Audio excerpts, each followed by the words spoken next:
The council chamber hummed with quiet anticipation. The muted chatter of journalists, lobbyists, and city employees formed a low tide of sound beneath the high ceiling. Councilman Daniel Ruiz adjusted the cuffs of his suit and glanced at the polished wooden podium. Today wasn't just another vote. Today was the culmination of months of careful planning, late nights, and quiet, tireless effort. He felt the weight of responsibility settle squarely on his shoulders. He inhaled sharply, then stepped forward, letting the polished microphone capture every nuance of his voice. "Ladies and gentlemen," Daniel began, his tone firm yet inviting, "we are at a crossroads. The vote before us isn't just a bill. It's a statement about the city we want to live in, about transparency, about fairness, and about accountability." Heads turned. Cameras clicked. The reporters hunched over their notepads, scribbling furiously. Daniel's eyes scanned the chamber and landed on Victor Torres, his closest ally. Victor, 5 years his senior in the council and a trusted friend since law school, nodded encouragingly. Their partnership had weathered countless political storms, and Daniel believed, perhaps naively, that it was unshakable. "We have an opportunity," Daniel continued, "to end the murky deals that have long defined our city's governance. This bill ensures oversight on every construction project, demands transparency in every contract, and restores the public's trust in those of us elected to serve them. I urge my colleagues to look past politics, past convenience, and vote with the city in mind." There was polite applause from some corners of the chamber, a ripple of support that made Daniel's chest swell with cautious pride. When the floor opened for debate, Victor's voice rang clear. "I stand with Councilman Ruiz. This is not a question of partisanship or ambition. It is a question of integrity. Our constituents deserve honesty, and we must deliver." Daniel felt a surge of relief. That nod, that endorsement had been what he needed to feel the tide turning. Publicly, Victor was confirming what Daniel had known in his gut. They were on the same side. After the session adjourned for a brief recess, Daniel followed Victor into a quieter hallway. The walls, lined with abstract paintings of the city, muffled the noise of the chamber. "You're great in there," Daniel said, clapping Victor on the shoulder. "I don't know what I'd do without your support." Victor smiled, but there was a subtle stiffness to it, a tension Daniel didn't notice. "We're in this together, Daniel. You know that." Daniel nodded, his heart lifting. "Always. Let's grab a drink after this vote. I think we'll both need it." Victor's smile softened, and he clapped Daniel's shoulder in return. "It's a date." The rest of the morning passed in a blur. Lobbyists lingered on the fringes of the chamber, whispering into cell phones, while aides shuffled papers, their faces tight with nervous energy. Daniel barely noticed the time passing. His mind was fixed on the vote, on the promise of progress, on the first real chance he'd had to make a mark. When the moment arrived, the chamber settled into tense silence. The clerk read the roll call, and Daniel's pulse thudded in his ears. One by one, the votes were cast. Yes, yes, yes. The momentum seemed unstoppable, a wave lifting him higher with each affirmative answer. Then came Victor. "Councilman Torres," the clerk called. Daniel's stomach dropped. He could see Victor's hand reach for the button. "No," Victor said. Time froze. A collective murmur rippled through the chamber. Daniel's mind struggled to process the sound, the word that shouldn't exist in their partnership. He stared at Victor, eyes wide, disbelief clawing at his chest. What did you just do?" Daniel whispered, more to himself than anyone else. Victor met his gaze steadily. "I'm sorry, Daniel. I have to vote no." The clerk moved on, but Daniel B.A. Rely noticed. The bill he had poured his heart into, the reform he had believed would define his legacy, was dead before it even reached the floor. The applause he had imagined, the gratitude of citizens, was replaced by confusion, shock, and a gnawing, bitter sense of betrayal. After the chamber emptied, Daniel cornered Victor in the hall outside. "Victor, we talked about this. You promised. How could you?" Victor's expression was unreadable. He leaned against the marble wall, arms crossed. "Things changed, Daniel. Circumstances. Perspectives. You'll understand one day. Understand?" Daniel's voice rose, sharp and tremulous. You voted against me, against everything we worked for. How is that something I'll understand? Victor's jaw tightened. I did what I thought was right. You can't always see the bigger picture, Daniel. Daniel felt as if the ground beneath him had been ripped away. His voice cracked. The bigger picture or the bigger payout? Who are you talking to this morning, Victor? Victor turned slightly, the faintest shadow of guilt crossing his features before he masked it with calm composure. I don't owe you explanations, Daniel. You'll get over it. Daniel clenched his fists, struggling to restrain the rage and heartbreak threatening to consume him. We were supposed to do this together. I trusted you, everything I am, everything I've worked for. I trusted you. Victor's hand rested lightly on the wall. Trust is a luxury in politics. You'll learn that. Daniel shook his head in disbelief. No, not like this. Not with you. Victor stepped past him, heading toward a group of lobbyists who had been waiting just out of sight. The camaraderie, the casual handshakes and laughs, felt like a knife twisting in Daniel's chest. Alone in the hall, Daniel pressed his forehead against the cool marble. The room felt suddenly enormous and empty, every echo magnifying his sense of loss. Memories of late-night strategy sessions, shared confidences, and victories won side by side, with Victor rushed at him with cruel intensity. Sophia's voice came unbidden in his mind, her steady reassurance from last night's dinner. You can't let this break you. You have to fight the truth, not the betrayal. Daniel straightened, wiping sweat from his brow. The fire of indignation burned through the shock, fueling a resolve he hadn't realized he still possessed. This wasn't just a political setback. This was a personal war.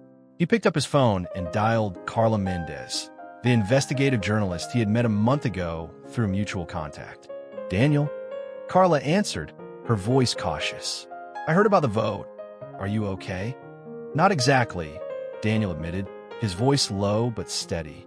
I need help. Something's not right. Victor's not just playing politics. He's playing for keeps. I think there's more behind this than just a change of mind. I need you to look into it. There was a pause on the other end. Then Carla's tone shifted, sharp and professional. I thought you'd say that. Send me everything you have. Emails, schedules, contacts. I'll see what I can find. Daniel nodded, even though she couldn't see him. Be careful. If Victor suspects anything, I'll be careful, she said firmly. As he hung up, Daniel felt the first heavy stirrings of a plan forming. This was more than politics. This was a betrayal that cut deeper than any policy debate. And Daniel Ruiz, for all his principles and ideals, would not let it go unanswered. He stepped out into the bright sunlight of the city streets, the hum of life continuing obliviously around him. The betrayal of a friend, the collapse of a bill, and the shadow of hidden deals stretched ahead like a long, uncertain road. But Daniel Ruiz had never been one to back down. Not from injustice, not from corruption, and certainly not from betrayal. The first move had been made, and the game had only just begun. The morning after the vote, the city seemed almost oblivious to Daniel Ruiz's personal storm. Sunlight spilled across the council building's facade, but inside, Daniel felt the shadows of betrayal pressing in from every direction. He had barely slept. His dreams had been a chaotic blur of flashing cameras, hostile faces, and Victor's cold no echoing like a judge's gavel. He walked into his office, still wearing his suit from the night before, and slumped in a chair behind his desk. The room smelled faintly of old wood and coffee, a scent he had once associated with calm focus, but now with frustration and loss. Morning, Councilman Ruiz, said Maria, his longtime aide, stepping in with a stack of newspapers. Her eyes were sympathetic but alert. Daniel gestured for her to set them down. I'm bracing myself. Maria raised an eyebrow. You don't need to. The headlines are already brutal. He picked up the first paper and let the words sink in. Councilman betrayed. Reform bill collapses amid political shock. Victor Torres pulls surprising vote. Leaves colleague in disarray. Daniel slammed the paper down. Disarray? That's one word for it. Betrayed is another. You know how many people trusted me on this? Maria hesitated. I know, but maybe this is an opportunity to dig deeper. People are already asking questions. Daniel's hand trembled slightly as he poured himself a glass of water. Opportunity? The opportunity just walked past me and spat in my face. I need to find out why Victor did this, and I need to know what he got in return. Maria glanced at the door nervously. You think lobbyists? Daniel's jaw tightened. It has to be. By mid-morning, Daniel was in his car, navigating the city streets as the sun climbed higher. He had a plan forming, a slow, methodical investigation to uncover the truth. He needed proof, witnesses, anything that could explain the betrayal. And one person immediately came to mind. Carla Mendez, the investigative journalist he trusted. He parked outside her office and walked in, forcing himself to adopt a calm exterior. Carla looked up from her laptop, her eyes bright and sharp. Daniel, she said, standing. I've been expecting you. You look like hell. Thanks, he muttered. I've had better nights. He sat down across from her, spreading the newspapers and a few council documents across the table. Victor didn't just vote no. There's something else going on. I need your help to find it. Carla leaned forward, scanning the papers. You're saying this was premeditated, not a sudden change of heart? Daniel nodded. Absolutely. He didn't even hesitate. He knew exactly what he was doing. And I think he got something out of it. Something big. Carla's eyes narrowed. You're talking about money, aren't you? Daniel hesitated. I don't know for sure, but I have a gut feeling, and my gut has been right more times than I can count. Carla tapped her pen against her notebook. All right, give me access to everything. Emails, meetings, anything Victor had contact with over the past 3 months. I'll start digging. But, Daniel, if we go down this road, it's going to get messy. I know, he said. I can't sit back and do nothing. By noon, Daniel returned to his office to find a line of phone messages waiting. Each one was a mix of curiosity, alarm, and opportunism. Lobbyists calling to congratulate Victor. Constituents calling to ask if Daniel would reconsider. The cacophony of voices only heightened the feeling of isolation. His phone buzzed again. This time, it was a text from an unknown number. Careful. Some things are better left alone. Daniel froze, staring at the message. A warning. A threat. He knew the source could only be someone tied to Victor. His chest tightened, but his resolve hardened. Later that afternoon, he met Sophia for lunch at a small cafe near the council building. The usual hum of conversation felt distant, as if they were both trapped inside a separate bubble of tension. You look exhausted, Sophia said softly, reaching for his hand. I am, Daniel admitted, stirring his coffee absent-mindedly. Victor, he betrayed me. I don't even know why, but I intend to find out. Sophia frowned. Be careful, Daniel. You know how powerful these lobbyists are. And Victor, he's clever. He won't go down quietly. I know, Daniel said, squeezing her hand. But this isn't just politics anymore. This is personal, and I can't let slide. Not after everything we've worked for. Sophia's eyes filled with concern. Just promise me you'll stay safe. For us, for the kids. I don't want this to consume you.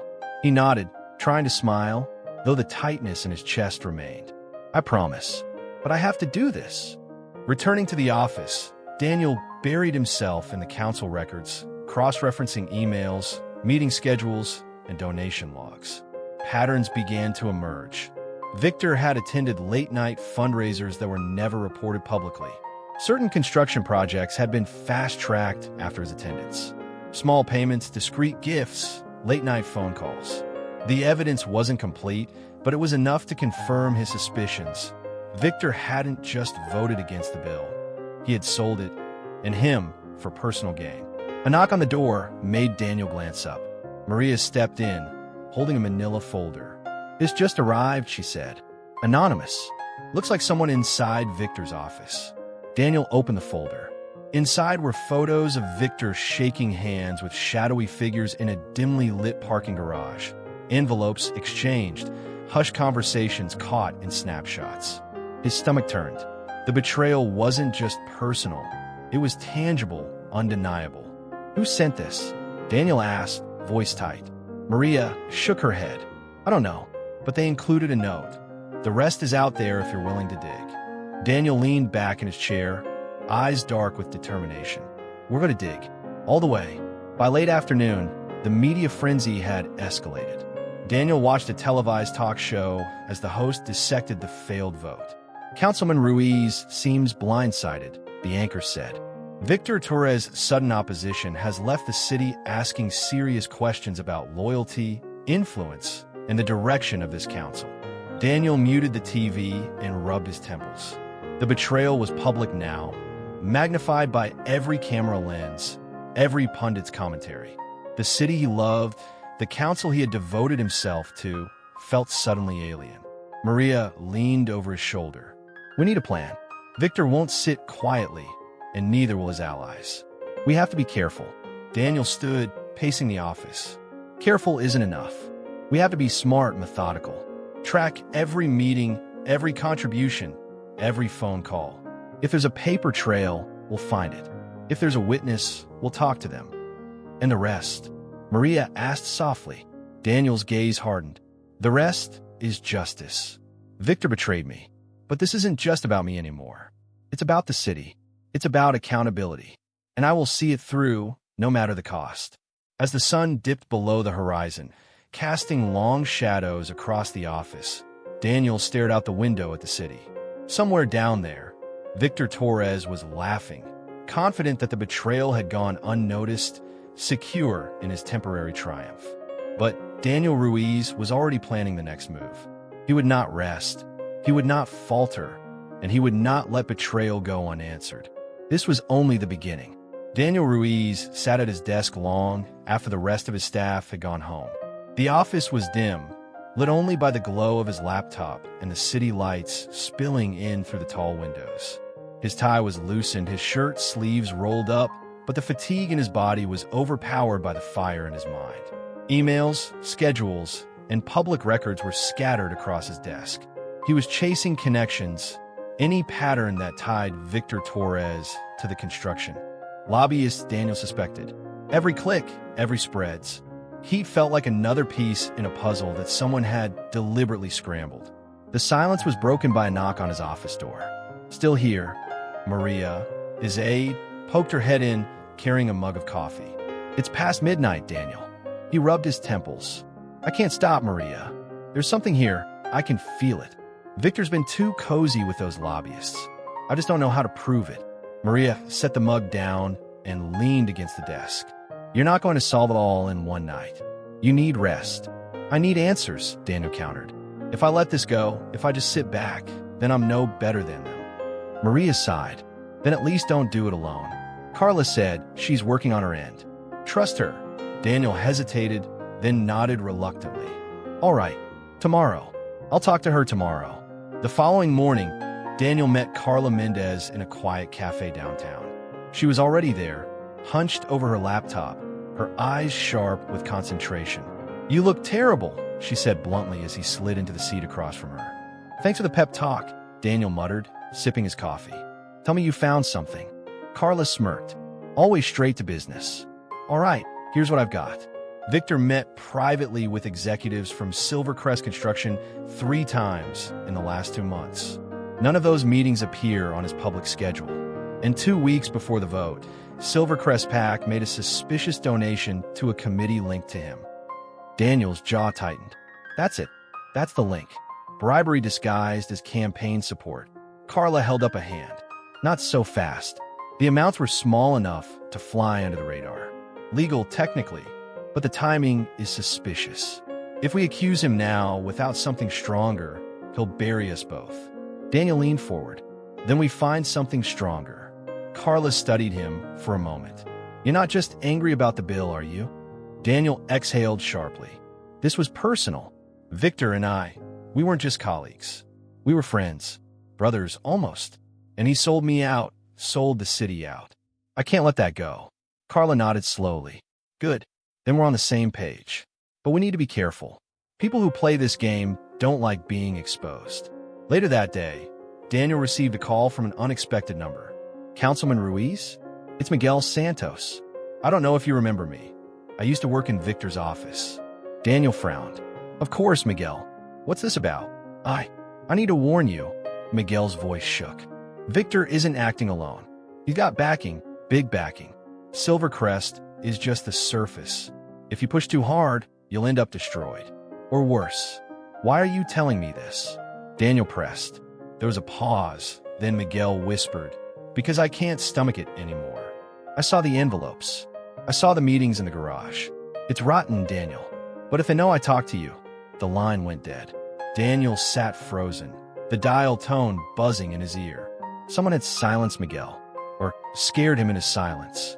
That evening, Daniel visited his old friend and mentor, Luis Delgado, a retired councilman who had once taught him how to navigate politics without losing his soul. Luis poured them both a glass of whiskey in his modest apartment. You're chasing ghosts, Daniel. I've seen men go down this path before. They thought they were fighting for justice, but the system chewed them up. Daniel sipped the whiskey, his hand trembling slightly. So what? I let Victor get away with it? I let him destroy everything we worked for. Luis leaned back, studying him with weary eyes. You can't save a city by burning yourself to ash. Choose your battles wisely. Daniel's voice cracked. This is my battle. Luis sighed. Then prepare yourself. Betrayal in politics is like poison.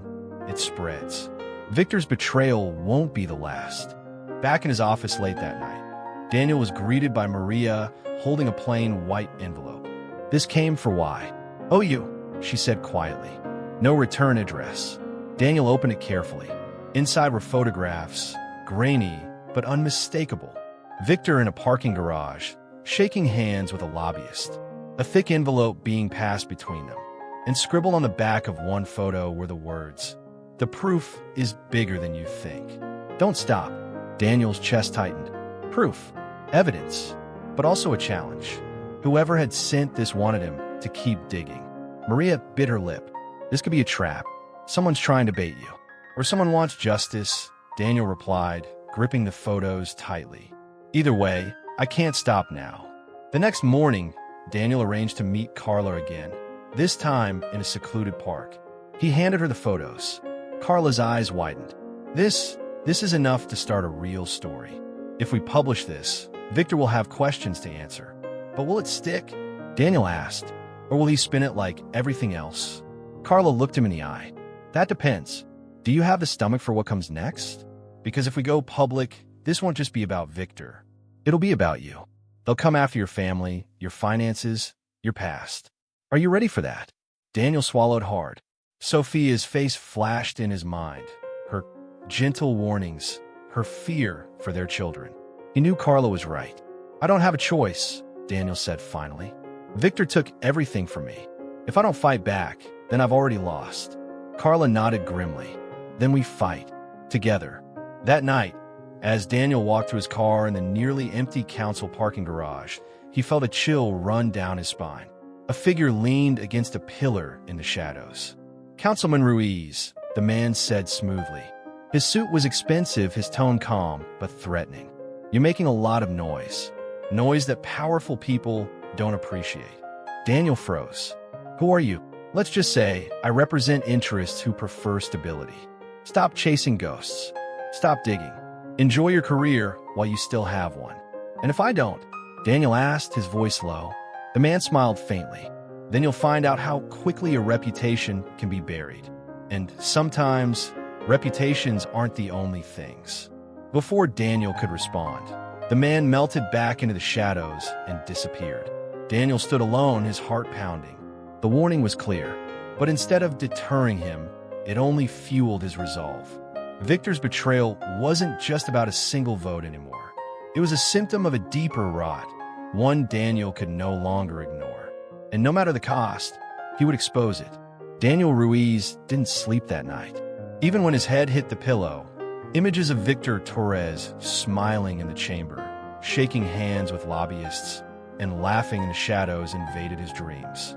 Every time he blinked, the photos Carla had given him flashed behind his eyelids. Victor taking envelopes, whispering in dimly lit garages, the silent betrayal staring back at him.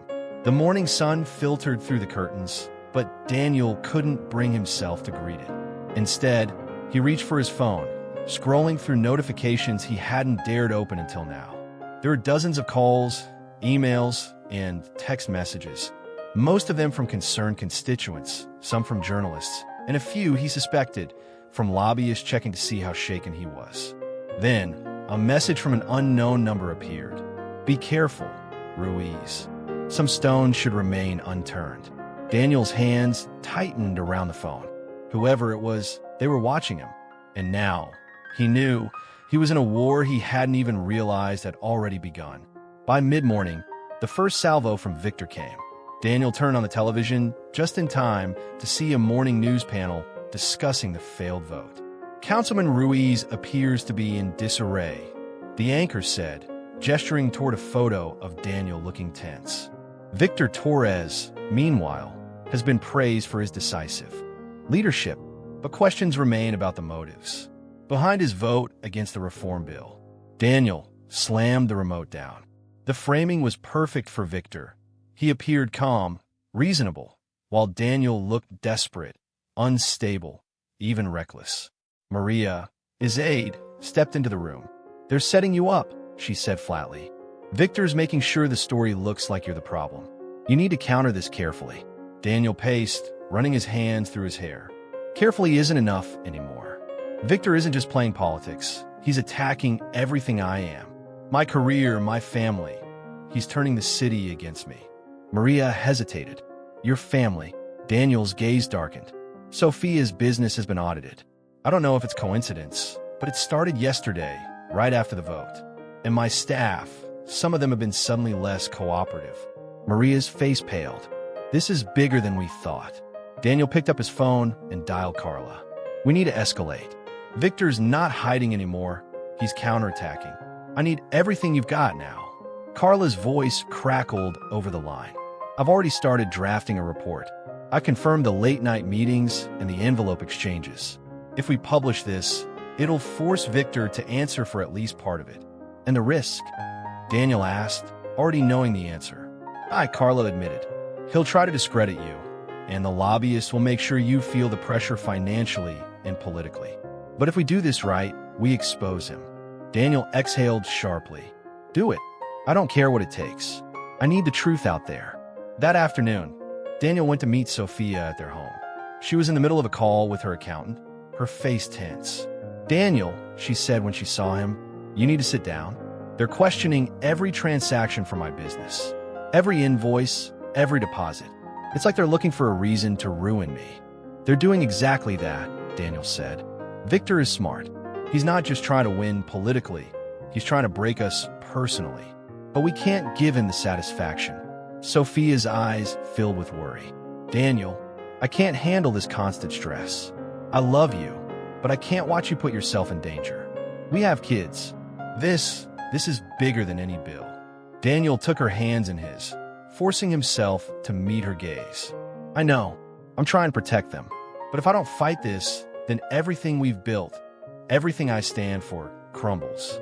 Victor betrayed me, and I can't just walk away." Sophia shook her head, tears slipping down her cheeks. "I'm scared, Daniel. You can't fight alone. Please, promise me you'll be careful." "I promise," he said, though the weight of that promise pressed heavily against him. That evening, Daniel and Carla convened at a small, private office she had rented for their work. The room smelled faintly of old paper and ink, the windows covered to avoid prying eyes. Carla laid out a series of printed emails and meeting logs. Victor isn't just taking bribes. He's coordinating with a network of council members. Look at this. He's been feeding information, preparing defenses, and planning narratives. He knew you'd react. Daniel ran his fingers through his hair, his mind spinning. "So every step I take, he anticipates it. He's setting me up to fail publicly while covering his tracks." "Exactly," Carla said. "And that's why we need a two-pronged approach. First, we make sure we have absolute proof. Photos, witnesses, documents. Second, we prepare the narrative so the public knows the truth before Victor spins it." Daniel leaned back, exhaling slowly. "We can't just expose him. We have to protect ourselves in the process. Every move has to be calculated. If he sees a weakness, he'll exploit it." Carla nodded. "And that includes your family. He's already going after Sophia. Any public exposure could put her and your children at risk." Daniel's jaw tightened. I know. That's why this is personal now. It's not just about the bill or my career. It's about stopping a man who betrayed everything I believe in and protecting the people I love. By late night, Daniel returned home, exhausted but determined. Sophia was waiting for him in the kitchen, her face drawn from worry. "They're relentless," she said. "Every morning there's a new headline or a new audit. I don't know how much more I can handle." Daniel approached her and gently held her shoulders. "I know, but we can't give up. Victor's betrayal is only the beginning. We need to show the city what kind of man he really is." Sophia swallowed, her voice trembling. "And what about us, Daniel? What happens if this goes wrong?" Daniel paused, searching for words. "If it goes wrong, we pick ourselves up. But if it goes right, we take back what was stolen from us. Not just the bill, not just the trust, but the truth." Sophia nodded slowly. "I'll stand by you. But please, promise me you'll be careful." Daniel kissed her forehead, feeling the weight of the world pressing down on him. "I will, but I can't walk away. I won't." The next morning, Daniel received an anonymous email. No sender, no signature, just a single line. "You've started a war you don't understand. Stop now, or the next headlines won't be about Victor." He stared at the message, a cold knot forming in his stomach. The warning was clear. The counterattack had begun, and it was personal, calculated, and merciless. But Daniel Ruiz, despite exhaustion, fear, and the growing storm of attacks on every side, felt a grim satisfaction. The first strike had been made, but the war was far from over. Victor Torres had fired the opening volley. Daniel would return fire, and the city, the people he had sworn to protect, would see the truth. The betrayal had ignited something in him that no threat, no smear campaign, and no personal danger could extinguish. He leaned back in his chair, staring at the darkened city through the window. The counterattack had begun, but so had the fight, and Daniel Ruiz would not back down. The council chamber buzzed with low murmurs when Daniel Ruiz arrived that morning. The air smelled of coffee, polished wood, and faint anxiety. Today was not a vote day. Today was the day Daniel had decided to confront Victor publicly, and he knew it could change everything. Maria, his aide, followed him, whispering urgently, "Are you sure about this? Once you go public, there's no turning back." Daniel squared his shoulders. "I've waited too long. Victor thinks he can hide behind smiles and speeches. I'm going to show everyone what he's really capable of." They entered the chamber, and Daniel's eyes immediately found Victor Torres across the room. Victor looked calm, composed, chatting with a small cluster of council members and lobbyists. That smile, confident, unreadable, made Daniel's chest tighten. When the meeting began, Daniel rose to address the council. His voice was steady, though every word carried the weight of betrayal and suppressed anger. "Fellow council members," he began, "I stand before you not to debate policy today, but to discuss integrity, something I believe should guide every action in this chamber." Victor shifted slightly, a faint smirk playing at the corners of his mouth, as if daring Daniel to continue. "I want to address the vote on the reform bill last month," Daniel said, raising a single photograph for all to see. "A vote that some of us might have assumed was a matter of principle, but which, in reality, was influenced by personal gain." Murmurs spread through the room. Cameras flashed. Journalists leaned forward, eager for the confrontation to unfold. Daniel continued, "I have evidence that Councilman Victor Torres engaged in undisclosed meetings with representatives of Silvercrest Construction, meetings that occurred mere days before the vote. Photographs confirm exchanges of envelopes, documents, and private conversations that were not reported to the council or the public." Victor straightened, his confident expression unshaken. "Daniel, this is a serious accusation. Do you have proof, or is this just another attempt to smear me?" Daniel held his gaze firmly. "I have proof, and the proof is right here." He set the photographs on the council table so everyone could see. The images were grainy, but unmistakable. Victor shaking hands, passing envelopes, and whispering to lobbyists in a dimly lit parking garage. Gasps echoed through the chamber. One council member muttered. I thought it was just politics. Victor leaned forward, voice calm but cold. Daniel, I find this deeply troubling. If these photos are genuine, they represent serious misconduct. But I must remind everyone, accusations without context can be dangerous. Perhaps Daniel is simply bitter about the outcome of the vote. Daniel's eyes narrowed. Bitter? I'm standing here to ensure the council and the citizens understand that this vote wasn't about principle. It was about personal gain, and I refuse to let anyone spin it otherwise. After the session adjourned for a brief recess, Daniel stepped into the hallway where Victor had gathered with other council members. You really think you can destroy me in front of everyone? Victor asked, his voice low but venomous. You're out of your depth, Daniel. This is bigger than you realize. Daniel's jaw tightened. I've realized a lot in the past month.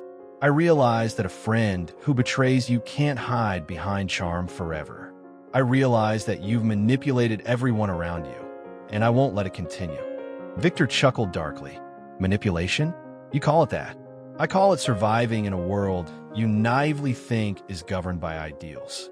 Welcome to reality, Daniel. Daniel's voice dropped to a dangerous whisper. Reality is fine, Victor, but betrayal isn't, and I will make sure everyone sees it. Victor's smile faded slightly. You're making a mistake. This will ruin you more than it ruins me. I'm willing to risk that, Daniel replied evenly. Later that day, Daniel and Carla convened in her office.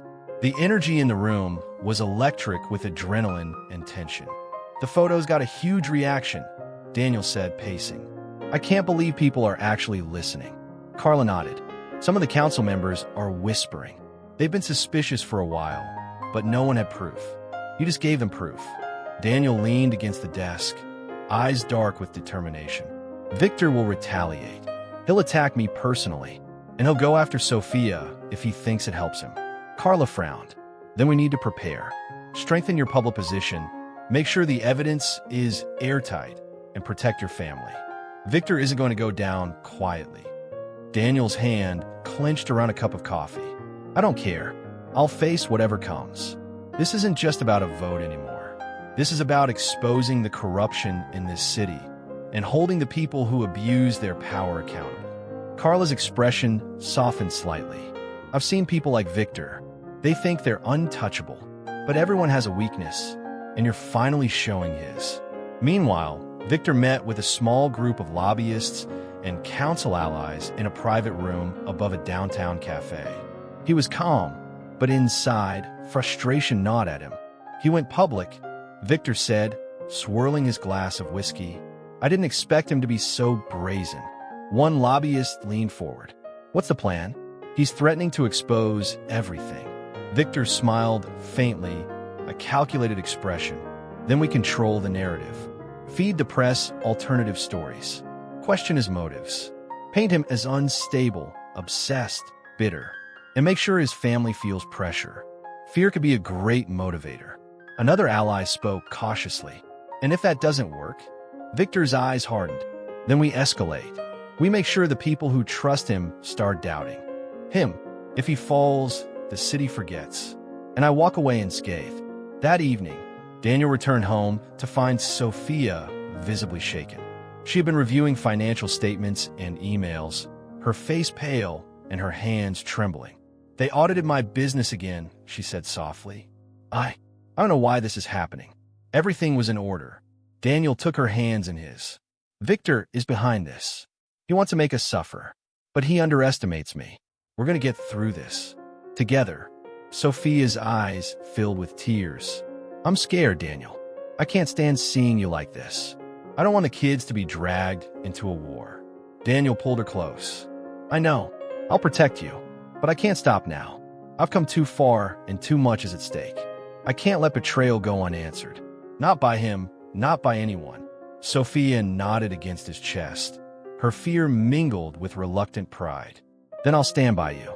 Just promise me you'll be careful. Daniel pressed a gentle kiss to her forehead. I promise. But I can't promise it'll be easy.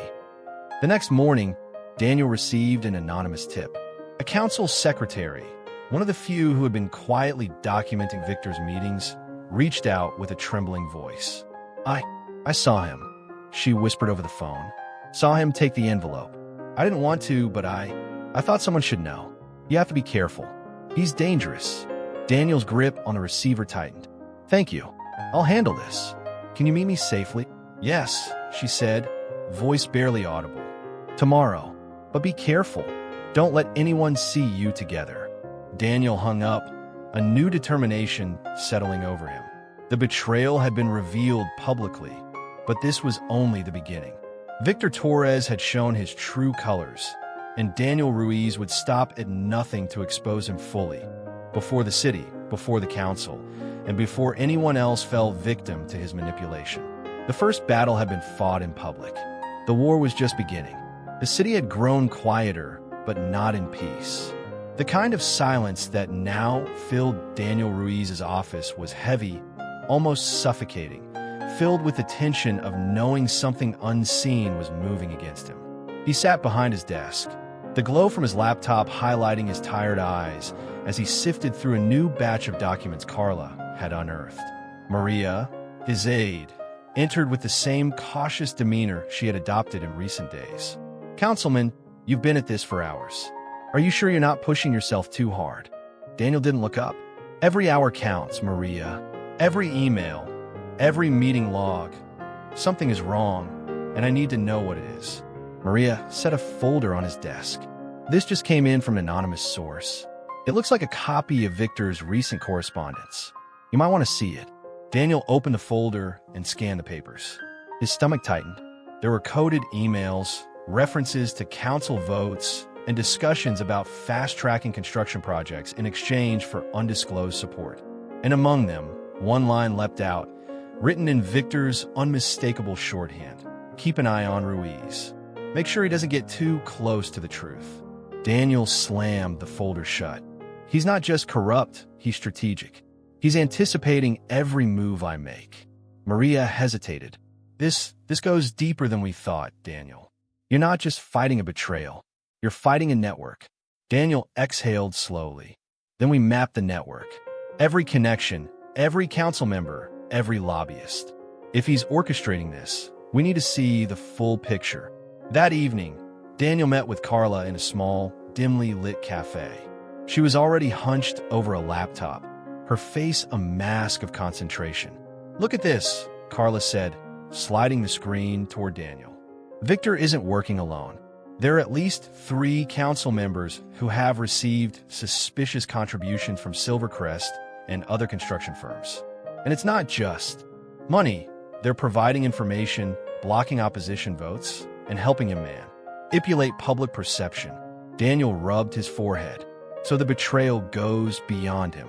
It's systemic, and I'm right in the middle of it. Carla nodded grimly. And they're smart. They cover their tracks. Anything that can't be traced to them directly is left for people like you to trip over. And they've made sure the city will doubt you if you try to expose them. Daniel leaned back in his chair, his mind racing. Then we need witnesses. Someone who's actually seen the transactions, the meetings. Someone who can corroborate what we have. Carla frowned. That's risky. Anyone who speaks up could be fired, threatened, or worse. I know, Daniel said. But if we don't, Victor wins. And I won't let that happen. The next morning, Daniel received a message from an unknown number. Stop digging, Ruiz. In over your head, or you'll regret it. He stared at the screen, the words chilling in their simplicity. He knew this wasn't idle. Victor was using fear, intimidation, and manipulation to silence him. Later that day, a junior aide approached him cautiously. Councilman, I think you should know something. Daniel motioned for him to continue. I saw Victor meeting with lobbyists yesterday. In private. He was given an envelope. I don't know what was in it, but it was exchanged in front of me. I wasn't supposed to see it, but I did. Daniel's heart pounded. You saw him take an envelope? Are you willing to testify if necessary? The aide hesitated. I don't know. I'm scared, but I know it's wrong. Daniel put a reassuring hand on his shoulder. You're doing the right thing. We'll protect you. No one can hurt you if we handle this carefully. That evening, Daniel arrived home to find Sophia sitting at the kitchen table, her face pale and drawn. The papers from her business lay scattered across the counter. They audited everything again today, she said softly. Even my personal accounts. It's like they're trying to make life unbearable. Daniel sat across from her, taking her hand. It's Victor. He's not just attacking me. He's attacking you, the family, everyone connected to me. But we won't let him succeed. Sophia's eyes filled with tears. I don't know how much more I can take. I feel like this is never ending. Daniel squeezed her hand. I know. I feel the same. But we can't back down. Not now. We've come too far, and the city needs to see the truth. I can't let Victor manipulate everything behind closed doors. Sophia nodded slowly, though fear still lingered in her eyes. Just be careful. I don't want to lose you to this. Daniel leaned forward, voice low but firm. I won't let that happen, but I also won't stand by while corruption thrives. The following morning, Daniel received a call from Carla. I have someone willing to talk, she said, her voice tense. But it's risky. They want complete anonymity. They've seen Victor and his network operating from inside. They can confirm everything we've suspected, if you're ready. Daniel didn't hesitate. I'm ready. Arrange the meeting. Carla hesitated. Daniel, you need to understand. Once this person talks, Victor will know someone is leaking. He'll retaliate, and it won't be subtle. Are you sure you want to do this? Daniel's jaw tightened. I don't care. I have to know the truth. I have to expose it. The meeting took place in a deserted warehouse at the edge of the city, the kind of place that smelled of dust and damp concrete. Daniel and Carla waited in the shadows as the informant approached. A council secretary who had quietly been documenting Victor's dealings for months. I can't stay long, the secretary whispered, eyes darting nervously. They'll know if I'm seen here, but I can tell you what's happening. Daniel leaned forward. We're listening. Everything you tell us stays confidential. You won't be exposed. The secretary swallowed hard. Victor has been coordinating with at least 3 other council members. They say VE contributions, block votes, and manipulate city contracts to benefit certain companies. The envelopes, they're payments. Small enough to look legal, but it's bribes in every sense. And he's always a step ahead because he's feeding them information about opposition movements, including you.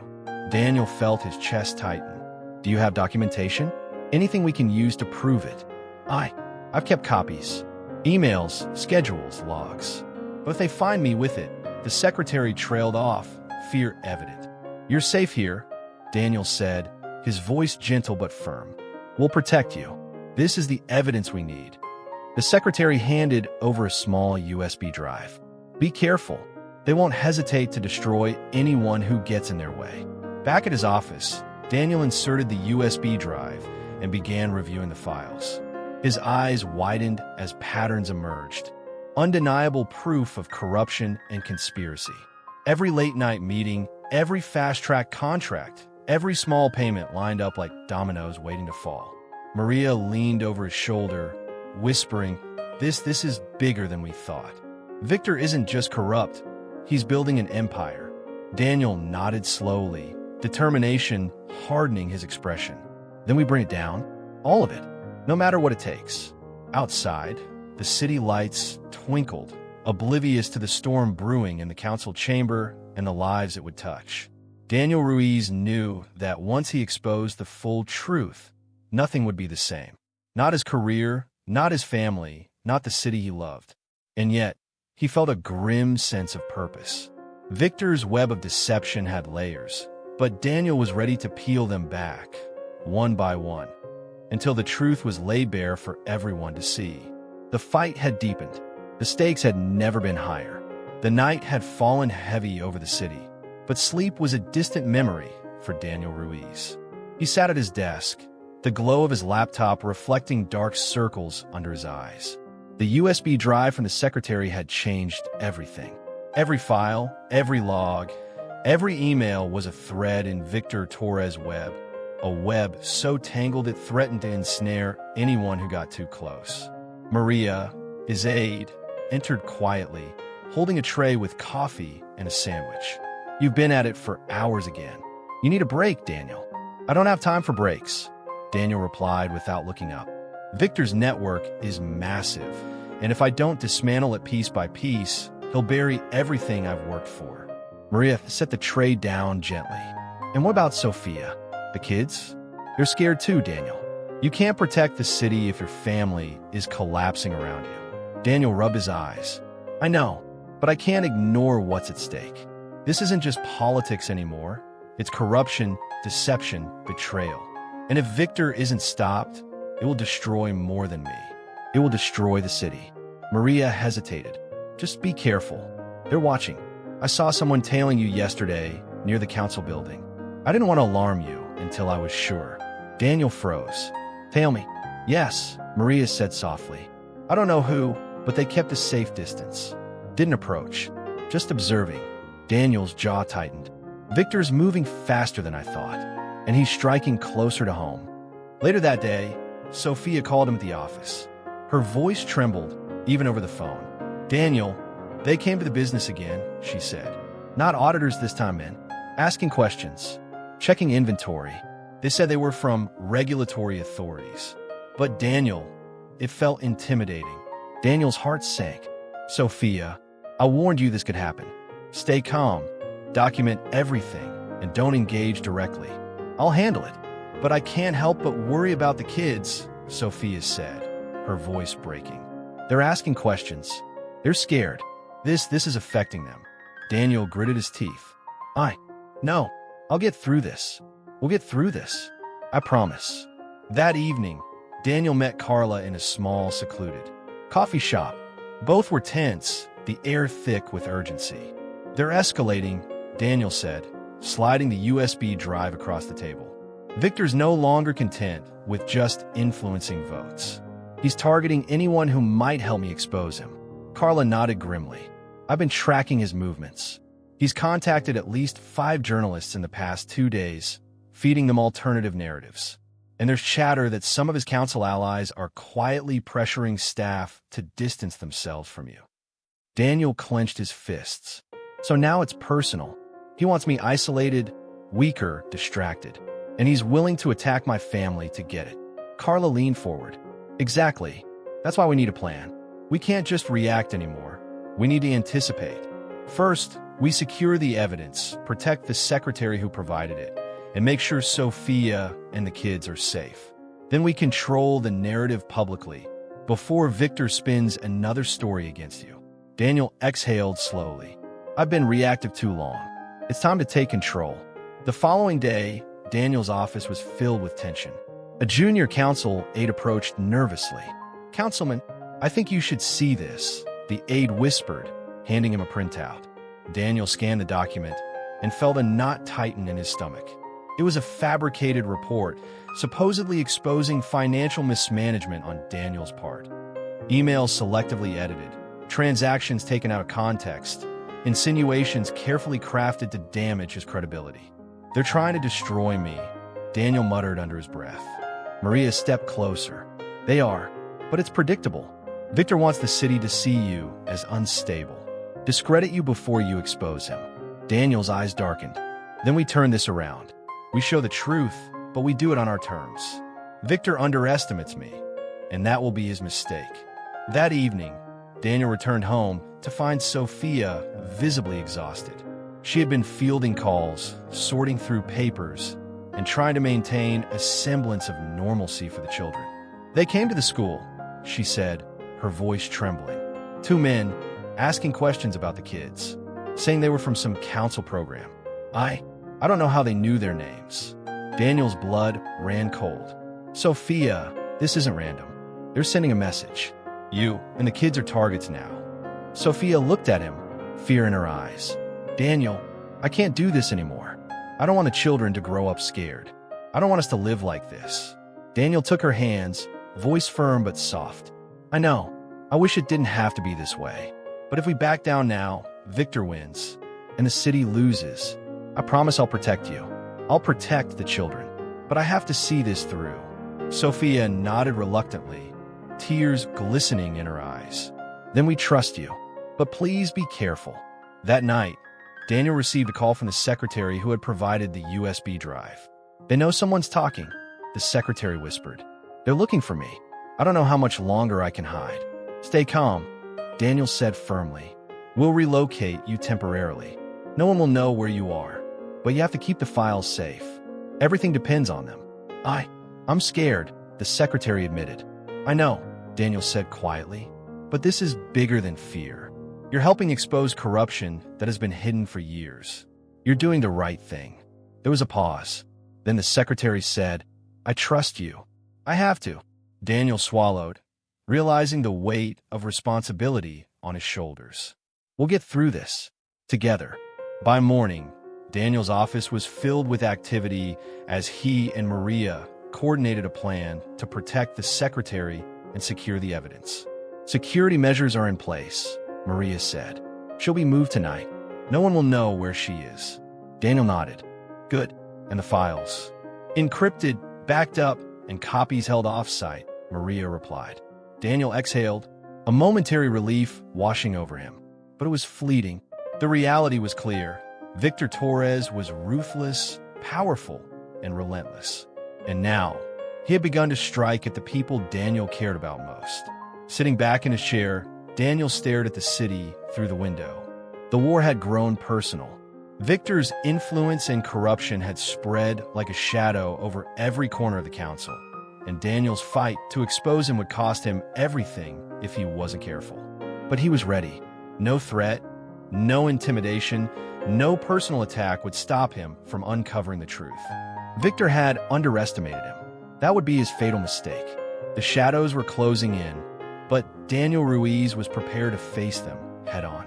The city seemed to hold its breath as Daniel Ruiz prepared for the press conference. Word of Victor Torres' corruption had spread like wildfire, and every journalist, every news crew, every social media account seemed to be tuned to the councilman's every move. Daniel adjusted his tie in the quiet of his office, the weight of responsibility pressing down on him. Maria and Carla flanked him, offering quiet reassurance. You ready for this? Maria asked softly. Daniel took a deep breath. I don't have a choice. The truth has to come out now, before Victor can spin it further. Every lie he's told, every person he's threatened, it ends today. Carla nodded. The files are prepped. Witness statements are confirmed. Everything we've collected is airtight. You're ready. Daniel gave a grim smile. Then let's do this. The press conference took place in a small auditorium in the council building. The room was packed with reporters, cameras flashing, microphones poised. Daniel stepped up to the podium, the weight of the city pressing on him. Thank you all for coming, he began, his voice steady, carrying across the silent room. Today, I am here to share evidence of systemic corruption within our city council. Evidence that involves Councilman Victor Torres and several of his associates. Murmurs rippled through the room. Daniel raised a hand, letting the silence settle before continuing. Over the past months, I have uncovered meetings, payments, and coordinated actions that were hidden from the public. Actions intended to manipulate legislation and serve personal interests, not the interests of our citizens. He held up a photograph. These images show Councilman Torres engaging in undisclosed meetings with lobbyists from Silvercrest Construction. Envelopes were exchanged, documents shared, all in private settings, days before a critical vote. A reporter raised a hand. Councilman Ruiz, do you have proof that these actions influenced the vote? Daniel nodded, gesturing to Carla, who stepped forward with a binder of documents. We have detailed logs, emails, witness statements, and corroborated accounts that confirm the timing and intent of these meetings. This is not speculation. This is evidence. The room buzzed with energy. Cameras clicked, reporters whispered, and social media notifications exploded as the story began to break. Back in Victor Torres' private office, he watched the press conference unfold on a large screen.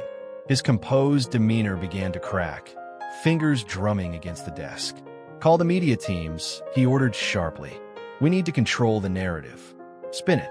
Frame him as reckless, paranoid. Make him look unstable. One aide hesitated.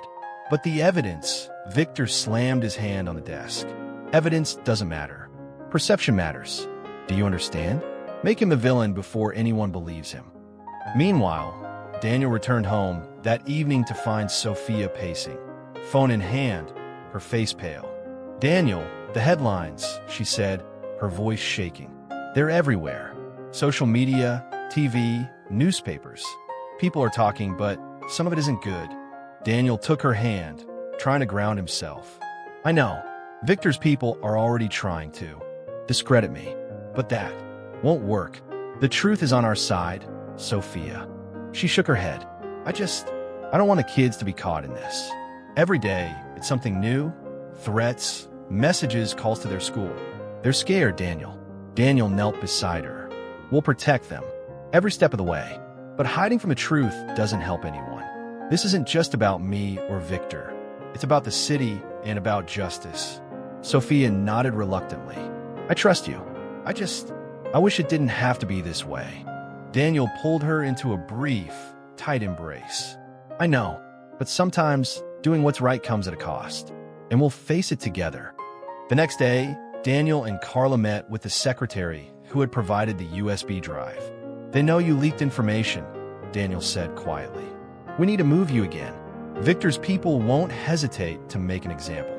The secretary nodded, eyes wide with fear. Understand, but I can't believe this is finally coming out. I thought I'd be crushed under the weight of all this. Daniel smiled grimly. No, you've helped bring the truth to light, and you're going to be safe. I promise. Carla added, we've arranged a secure location. You'll have protection until this blows over. But the evidence you provided, it's changing the course of this city. The secretary's hands trembled as she handed over another folder. I have additional documents. Contracts, emails, payment schedules, everything that shows how deep this goes. Daniel took the folder with care. This could end him. As the day progressed, the council chamber erupted in chaos. Reports surfaced detailing Victor's connections to lobbyists, unexplained financial gains, and attempts to manipulate votes. Council members who had been quietly complicit began distancing themselves, fearing exposure. Victor, furious and cornered, called an emergency press conference. Councilman Ruiz has presented claims without proper verification. This is a politically motivated attack, intended to tarnish my reputation. Daniel, watching from home, felt a surge of frustration, but also determination. He's lying, he muttered to himself. But people are starting to see cracks. They're questioning him. That evening, Daniel's phone rang. It was a city ethics investigator.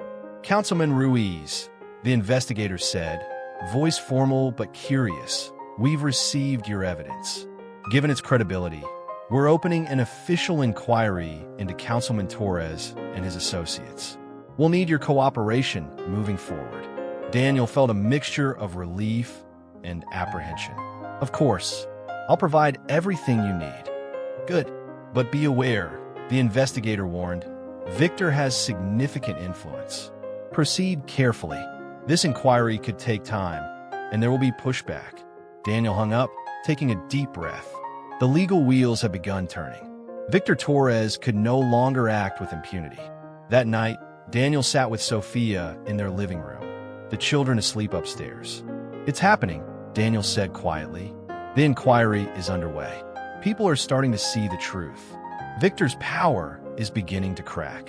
Sophia leaned against him, relief mingling with lingering fear. And the family? Are we safe? We'll make sure of it, Daniel replied. Victor's reach is vast, but he's no longer untouchable. Justice is finally in motion. She smiled faintly, eyes tired but hopeful. I just hope it's enough and that it doesn't cost you too much in the process. Daniel nodded, placing a hand over hers. It's already cost a lot, but some things, some betrayals, can't go unchallenged. We do this for the city and for everyone who trusted us. Outside, the city lights glimmered, unaware of the storms swirling in the council chambers and the lives they touched.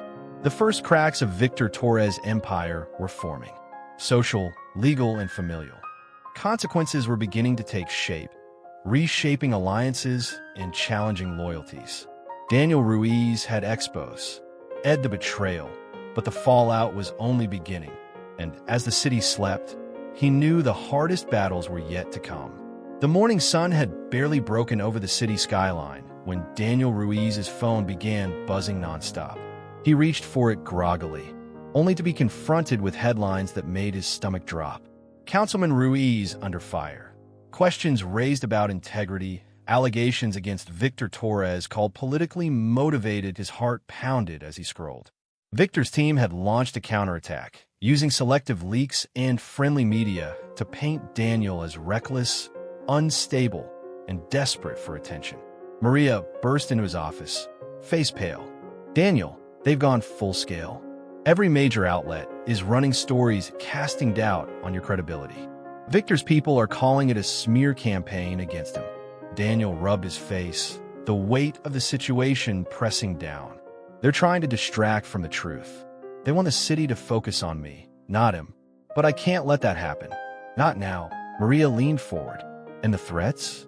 Sophia called this morning. She said there were men asking questions at her office again. "They're relentless." Daniel clenched his fists. "Then we fight on both fronts, politically and personally. Victor thinks he can intimidate us, but he's wrong. He has underestimated how far I'm willing to go." By midday, Daniel was in a meeting with Carla and several trusted advisors. The mood was tense, voices low, strategies urgent. "We need to respond carefully," Carla said, tapping her pen against a notebook. "Every move Victor makes now is calculated. He's trying to provoke an overreaction, something we can't afford." Daniel nodded. "I understand, but we can't sit back. The inquiry into his actions is underway, but the public perception is slipping. We need to control the narrative, not just wait for the truth to catch up." Carlo agreed. "We have two options. One, go public with more documentation, emphasizing the evidence of bribery and manipulation. Two, engage legally, forcing Victor to answer under oath in a formal investigation. Both require careful timing." Daniel leaned back in his chair, thinking, "We do both. Public pressure and legal accountability. You can't spin this if everything is documented, verified, and undeniable." Meanwhile, Victor Torres was in his office, orchestrating his counterattack. His calm, collected demeanor masked fury. "Spin the story," he ordered his communications team. "Paint Ruiz as reckless. Suggest he's using the city as a stage for personal vengeance. Every article, every post, every interview needs to reinforce this narrative. And make sure his family is unsettled. Fear is a powerful weapon." One aide hesitated. "Sir, targeting his family, are we sure?" Victor's eyes narrowed. "We've been careful until now. But if this is a war, nothing is off limits. Fear makes people act irrationally." He'll stumble. "Trust me." Later that day, Daniel returned home to find Sophia waiting, her face pale and drawn. She held the children close as they peeked around the corner, sensing the tension. "Daniel, it's getting worse," she said, voice trembling. "I received a call from someone claiming to be a city official. They asked about our finances, our friends, even the kids' school records. They're trying to intimidate us." Daniel's heart sank. "I know. I warned you this could happen. But we'll protect you. And the kids. I promise." Sophia shook her head. "Promise me you'll be careful. I can't watch you get hurt." "I will," Daniel said softly, taking her hands. "But I can't stop. The truth has to come out, and Victor needs to be held accountable." The children watched silently from the doorway, eyes wide. Daniel crouched down to meet theirs. "You two stay close to Mom. She'll keep you safe. This is why Daddy is doing what he's doing, so the city and everyone in it can be safe." "Two." The children nodded, still unsure but trusting him. The fall. Lowing day, Daniel appeared before the city ethics committee. The tension in the chamber was palpable, every eye on him, every journalist watching closely. "Councilman Ruiz," the lead investigator began, voice formal, "we understand you've submitted evidence regarding alleged corruption by Councilman Victor Torres. Do you wish to elaborate?" Daniel cleared his throat, steady despite the pressure. "Yes. Over the past several months, I have collected documents, witness statements, and photographic evidence demonstrating coordinated efforts by Councilman Torres and several associates to manipulate council votes and benefit private interests, including Silvercrest Construction." Victor's lawyer objected immediately. "Objection. Allegations without direct verification. This is hearsay and politically motivated." Daniel's voice did not waver. Every document has been verified. Every witness statement corroborated. This is not political. This is evidence. And it is in the public interest that it is reviewed carefully and without prejudice. The investigator nodded. We will review all materials. However, Mr. Ruiz, are you aware that these proceedings will be public? The scrutiny on you and your associates may increase. Daniel met the investigator's gaze. I understand, and I accept it. The truth is worth any scrutiny. Back at his office later, Daniel and Carla strategized on their next move. They're trying to make you reactive, Carla said. Victor's team is relentless. Every smear, every false narrative, they want you to make a mistake. I know, Daniel replied, rubbing his forehead. But we can't just defend ourselves. We need to go on offense without appearing aggressive. The public needs clarity, undeniable proof, and witnesses ready to testify. Carla nodded. And we have both. The secretary, the documents, the financial logs, all ready for presentation once the inquiry deepens. Victor can't spin the truth if we're methodical. Daniel exhaled. Good. Then we move carefully but decisively. Every step is deliberate. Every move counts. That evening, Daniel returned home exhausted. Sophia met him in the living room, holding a folder of letters and notices. They've escalated, she said quietly. We've received more threatening letters, more questions about our finances, more inquiries of the kids' school. They're trying to intimidate us into silence. Daniel took the folder, flipping through the documents. This is harassment, he said. Victor's reaching every corner he can, try to destabilize us. But we won't back down. We can't let fear dictate our actions. Sophia sighed, relief mingled with fear. I want us to be safe. Daniel embraced her tightly. We will be. I'll protect you, Sophia, and the kids. But we're in this fight together, and I won't let Victor's betrayal go unanswered. Outside, the city lights flickered, reflecting the tension within the council, the media, and the lives of those caught in the crossfire. Daniel knew the coming days would test every ounce of his resolve, every strategy he had laid out. Victor Torres had struck back, fiercely and publicly, but Daniel was prepared.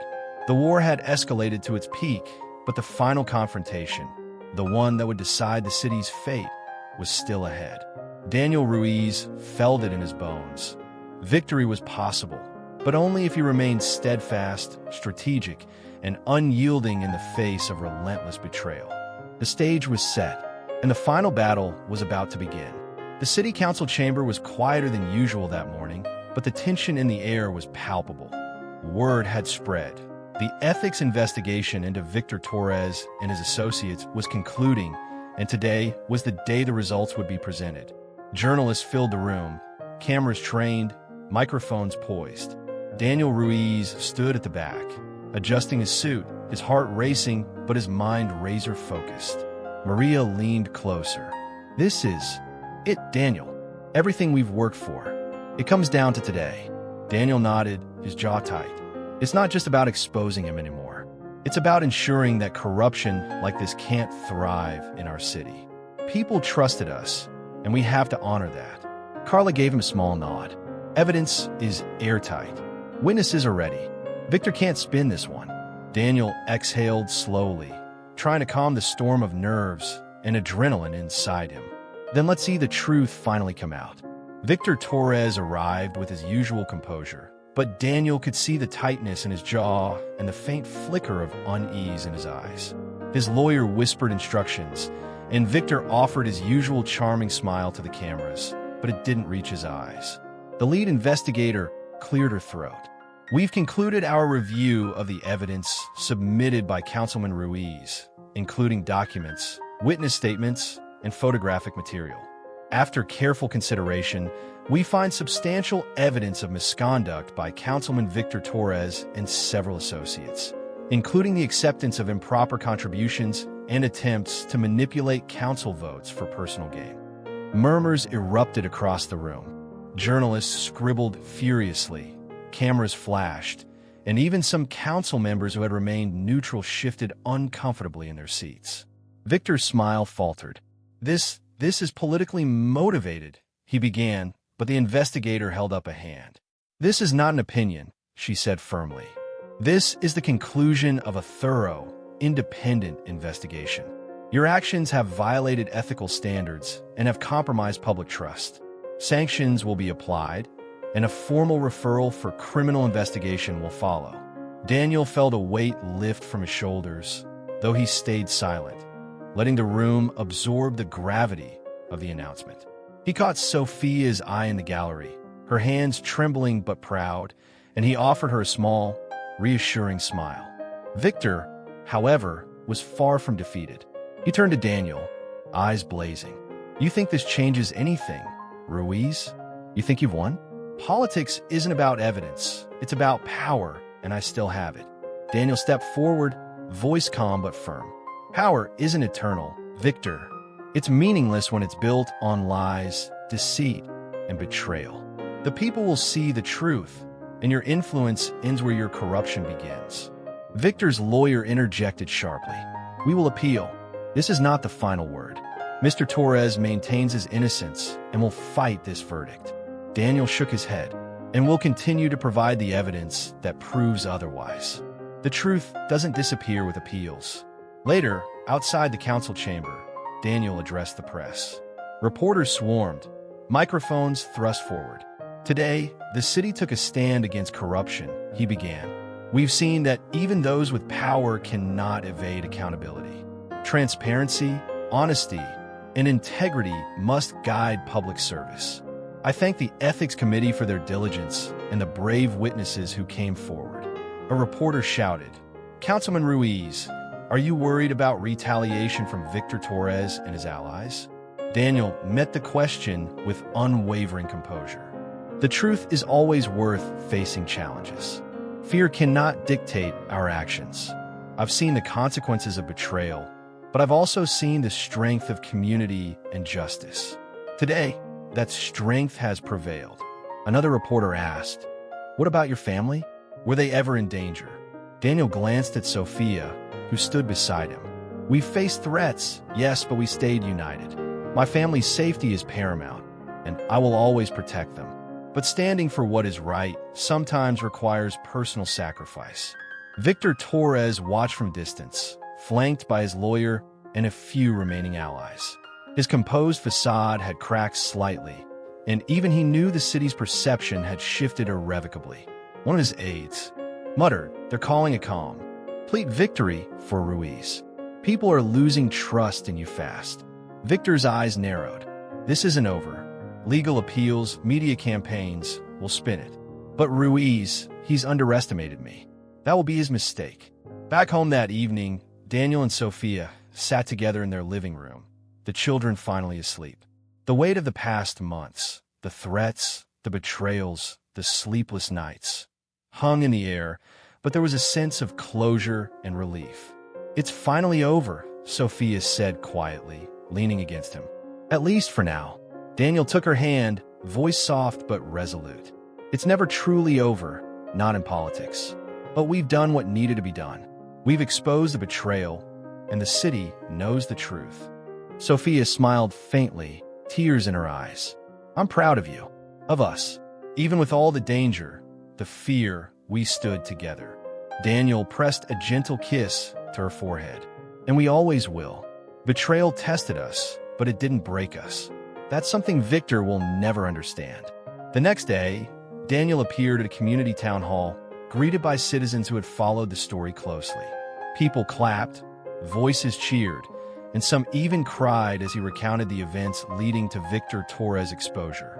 "You trusted me to fight for the city," Daniel said, voice ringing with emotion. "And I promise I will continue to fight for transparency, accountability, and justice. We will rebuild trust together." A woman in the audience shouted, "Thank you for not giving up. You showed us that standing up to betrayal matters." Daniel smiled, humbled. "Thank you. But this isn't about me alone. It's about every citizen who believes that integrity matters. It's about reminding those in power that betrayal has consequences." Meanwhile, Victor Torres faced his own reckoning. Investigators formally charged him with multiple counts of corruption and bribery. Media coverage turned against him, and political allies began distancing themselves, unwilling to be associated with the scandal. In private, Victor raged. "This isn't fair. I did what I had to do to survive." His lawyer tried to console him. "Mr. Torres, the evidence is overwhelming. Public perception is against you. Legal options remain, but it will be a long fight." Victor slammed his fist against the table. "Long fight or not, Ruiz will pay for this. He will regret ever standing against me." But outside, the city moved on. The wheels of justice had begun turning, and Victor's empire of influence and intimidation was unraveling. That evening, Daniel returned home, exhaustion etched into his face, but a quiet satisfaction in his heart. Sophia met him at the door, and the children ran to greet him. "Daddy!" they shouted, throwing their arms around him. Daniel hugged them tightly. "Hey, my brave little ones. We did it." Sophia stood behind them, smiling softly. "You kept your promise. You fought for the truth and for all of us." Daniel kissed her forehead. "And we'll keep fighting together. Betrayal may have tried to destroy us, but it only made us stronger." As the family settled in, the city lights glimmered outside their window. The battle had been long, the betrayal devastating, but justice had prevailed. Daniel Ruiz had confronted deception, exposed corruption, and emerged with integrity intact. The city would remember this fight, and so would he. Betrayal had changed everything, but it had not destroyed them. It had only shown the strength of courage, the power of truth, and the enduring resilience of those who refused to yield.